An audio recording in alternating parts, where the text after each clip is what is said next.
MP में BJP और कांग्रेस ने कराया सर्वे, आया चौंकाने वाला परिणाम। बीजेपी के सर्वे में कांग्रेस तो कांग्रेस के सर्वे में बीजेपी दिख रही है भारी। बहुमत के आंकड़े के पार इस बार भी नहीं जाएगा कोई भी दल। मध्य प्रदेश विधानसभा चुनाव में एक बार फिर 2018 वाला परिणाम सामने आ सकता है। अब लड़ाई इस बात की है कि किसी दल को ज्यादा सीट मिलेंगी और कौन सी पार्टी दूसरे नंबर पर आएगी। कांग्रेस और बीजेपी के इंटरनल सर्वे में जो रिपोर्ट सामने आई है वो बेहद चौंकाने वाली। दरअसल दोनों के ही सर्वे में उनकी पार्टी बहुमत के पार जाते नहीं दिख रही है। विपक्ष से कांटे का मुकाबला बताया जा रहा है, यानी कहानी 2018 वाली ही दिख रही है। 2018 में एमपी विधानसभा चुनाव में कांग्रेस को 114 और बीजेपी को 109 सीटों पर जीत मिली थी, जबकि 230 सदस्यों वाली विधानसभा में बहुमत का आंकड़ा 116 था, यानी दोनों में से कोई भी दल बहुमत हासिल नहीं कर पाया था। निर्दलीय और अन्य दलों की सहायता से कांग्रेस ने सरकार बनाई थी, लेकिन ये सरकार 15 महीने ही चल पाई थी। ऐसे में इस बार भी परिणाम बेहद करीबी मुकाबले के दिख रहे हैं। दरअसल दोनों ही पार्टियां पिछले 1 साल से लगातार सर्वे करा रही हैं और इस बार विधानसभा चुनाव में टिकट भी सर्वे के आधार पर ही दिए गए। कांग्रेस और बीजेपी ने सिफारिश की जगह सर्वे को महत्व दिया। वैसे विधायकों के टिकट काटने के मामले में जरूर कांग्रेस सख्त फैसला नहीं ले पाई, तो बीजेपी भी कई जगह समझौता करते हुए दिखाई दी।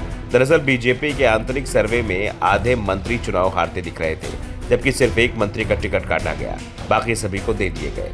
मेहगांव से ओपीएस भदौरिया ही बेटिकट रह गए। वैसे टिकट यशोधरा को भी नहीं मिला, लेकिन उन्होंने खुद ही चुनाव लड़ने से मना कर दिया था, जबकि बीजेपी के सर्वे में यशोधरा की सीट सेफ बताई जा रही है। मुकाबला जितना मुश्किल होता जा रहा है, उतनी ही तेजी से दोनों ही दल जनहित की घोषणाएं करते जा रहे हैं। कांग्रेस इन चुनाव में जहां कर्ज माफी, बिजली बिल हाफ, स्कूली बच्चों को आर्थिक मदद, महिलाओं के लिए नारी सम्मान योजना, 500 रुपए में गैस सिलेंडर और कर्मचारियों के लिए पुरानी पेंशन योजना लागू करने के वादे कर सरकार में आने का भरोसा जता रही है।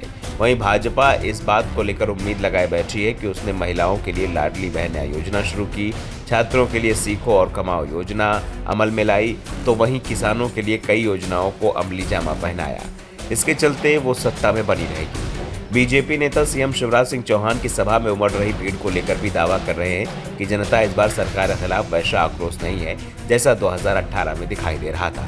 2018 में जब सरकार के खिलाफ चल रही हवा में भी पार्टी 109 सीट जीतने में कामयाब हो गई थी, तो इस बार तो आसानी से सरकार बना सकती है। वैसे पार्टी के नेताओं को डर भी लग रहा है, क्योंकि जो भी सर्वे टीवी चैनलों में आ रहे हैं उसमें भी मुकाबला बेहद मुश्किल दिख रहा है। कोई सर्वे बीजेपी की सरकार बना रहा है तो कोई कांग्रेस की।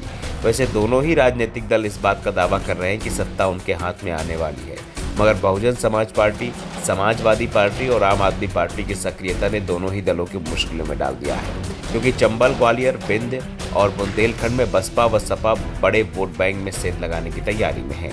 ऐसा होने पर कहीं कांग्रेस तो कहीं भाजपा को नुकसान तय है। इसके अलावा आम आदमी पार्टी भी जोर लगा रही है, जो नतीजों को प्रभावित कर सकती है। इन सब के बीच मतदाता मौन है, किसी भी दल के पक्ष में और विरोध में साफ हवा नहीं दिख रही है। ऐसे में राजनीतिक दल जीत का दावा तो कर रहे हैं, मगर उन्हें हार का डर भी सता रहा है।